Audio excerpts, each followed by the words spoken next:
Another day, another J. Fern's Wife story. Ito nga pala ang aming multi-purpose pen na may 8 pinto. Hello guys! Meron lang sa aking nag-request ng isang follower. I-vlog ko daw kung paano namin ginawa itong aming multi-purpose pen. Bali, ang multi-purpose pen namin ay isang buo na may 8 pinto. Bawat pinto niya, ang sukat ay 3 feet ang lapad. Ang taas ay 4 feet.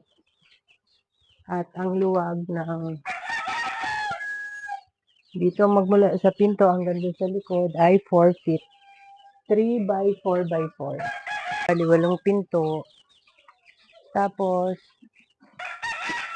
ang pinakapinto niya, steel matting na kinabit sa steel bar. May hapunan bawat pinto dahil pwede rin tong fly pen, breeding pen. Ito ang hapunan na tubular. Ang pinaka-division nito ay itong plywood. Sinusuot lang dito sa bakal sa pagitan. Hinihila lang dito.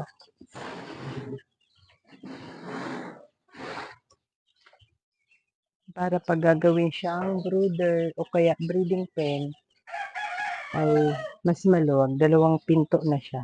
Mas maluwag na ang space. Ang pinaka-frame ng aming multi-purpose pen ay tubular lahat. Hindi ko lang alam kung anong sukat nito. 1 by 1 yata ito.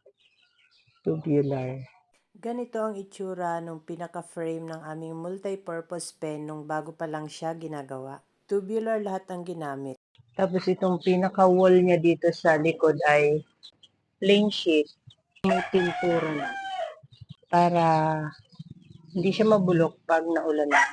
Tapos ito namang mga dito sa gilid, yung mga luma naming yero ang nilagay na dito. Ito yung kanyang hapunan. Tapos dito sa kanyang pagitan, ganyan ang ginawa para maisulot dito yung pinaka-divider na plywood. May space. Space din dito, pati dito sa harap. Para maisulot yung plywood. Yung pinto namin, mataas. Dahil para pag sisiw ang nandito sa ginawang brooder, sarado itong ilalim. At yung sahig na steel matting ay lumampas doon sa frame na tubular para may patungan ng patuka ang mga manok. Ang nilalagay ang patuka, ganyan, kapatong.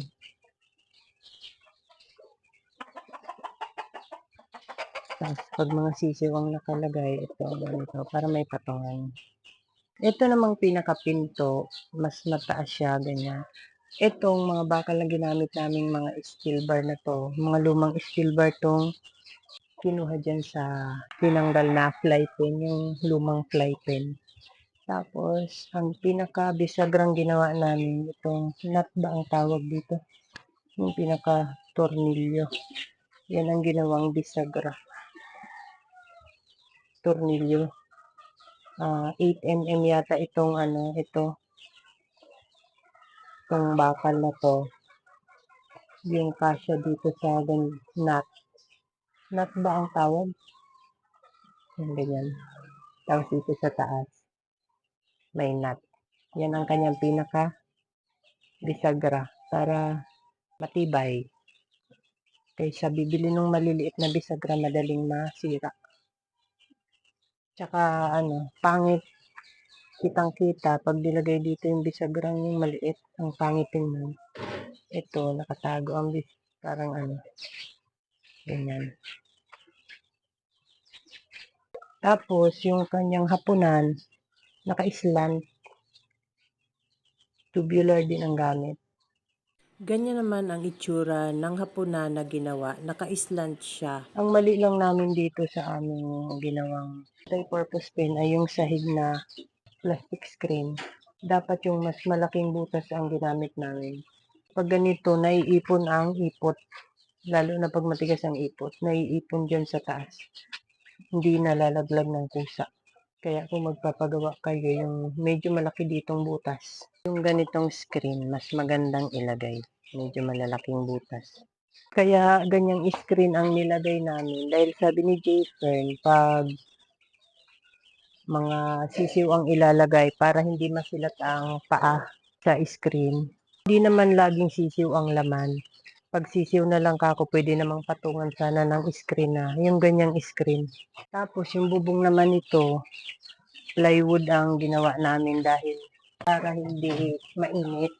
Yung aming bubong dito natulo, kaya mabilis na bulok yung bubong namin. Tapos itong pinto ay nilagyan na lang namin dito ng tali, pinakasara.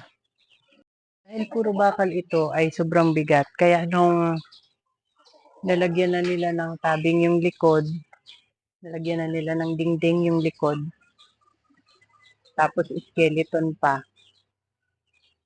itinapon na nila dito sa aming pinakaposte.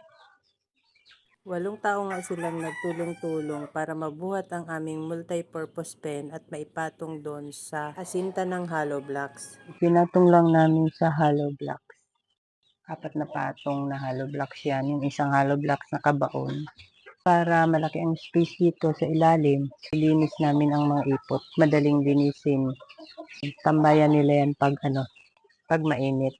Nilagyan ng mga pugad sa ilalim. Lagyan lang ng tabing para hindi lagyan ng ipot ang mga itlog. Maganda itong multi-purpose pen na ito lalo na pag maulan. Hindi nababasa ang manok, hindi rin nakakaapak sa putik. Hindi rin nila naapakan ang ipot nila. Kaya maganda, malinis pag tag-ulan. That's all, guys. Thank you so much for watching. Please like, share, and follow for more. See you on my next video. Bye!